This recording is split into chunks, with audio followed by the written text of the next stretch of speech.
présenter le coffret Voyage en Yoga 3 qui s'intitule Voyage en Yoga pour les jeunes et ceux qui veulent le rester, qui est paru fin 2020, en fin novembre 2020, et qui représente un travail de plus de 2 ans suite au Voyage en Yoga 1 et 2.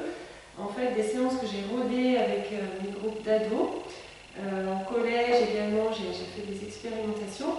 Et donc il y a des postures un petit peu plus difficiles que dans le premier et le deuxième. Il y a des postures que les petits peuvent faire et aussi les ados, les adultes. Là, je dirais que c'est plus à partir de 8-10 ans.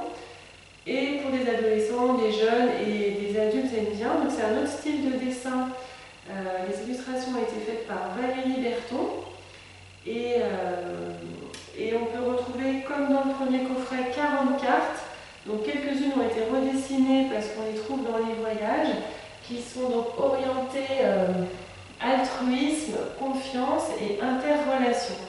Il y en a un qui s'appelle Le vaste monde, l'autre Le héros au grand cœur et La planète verte et bleue, moi et ma colonne vertébrale. Donc en fait l'idée dans ces voyages, comme dans les autres coffrets, il y a un itinéraire qu'on peut suivre de A à Z, ou sauter certaines postures un petit peu plus délicates selon le public auquel on a affaire. On peut aborder les relaxations et les méditations donc sur un format d'1 heure ou un petit peu moins. On prend une carte ou deux qui peuvent s'adapter aussi à un format en classe pour les enseignants ou les éducateurs.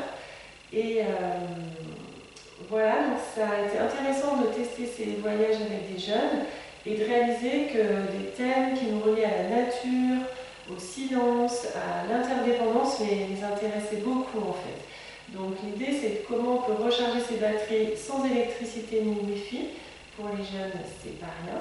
Et réaliser qu'avec son corps, on peut faire plein de choses, nourrir la confiance en soi, par des postures d'ancrage comme la posture du héros, du dragon. Donc il y a certaines postures qui ont été empruntées au yoga égyptien de Babacar Khan. Et puis il y en a un petit peu pour tous les goûts, quelques pratiques à deux aussi. Et évidemment, ces 40 cartes, on peut les recombiner aux deux précédents coffrets qui ont un autre style de dessin, mais on a une centaine de cartes pour faire des séances à loisir. Évidemment, on peut utiliser d'autres postures qui ne sont pas dans ces coffrets, mais on peut les combiner. Et ça peut avoir un côté agréable de toucher les cartes, les tirer au sort, les assembler selon l'envie du moment. Les besoins du moment aussi. Voilà. Et ben, je vous souhaite de belles aventures de voyage en yoga pour les jeunes et ceux qui veulent le rester. Donc il y a un livret aussi qui détaille, préfacé par Jacques Vine comme pour le premier coffret, qui détaille un petit peu une réflexion sur qu'est-ce que c'est que la jeunesse et comment notre idéal de jeunesse en fait peut être accompagné par la pratique du yoga tout au long de la vie. Voilà. Amusez-vous bien.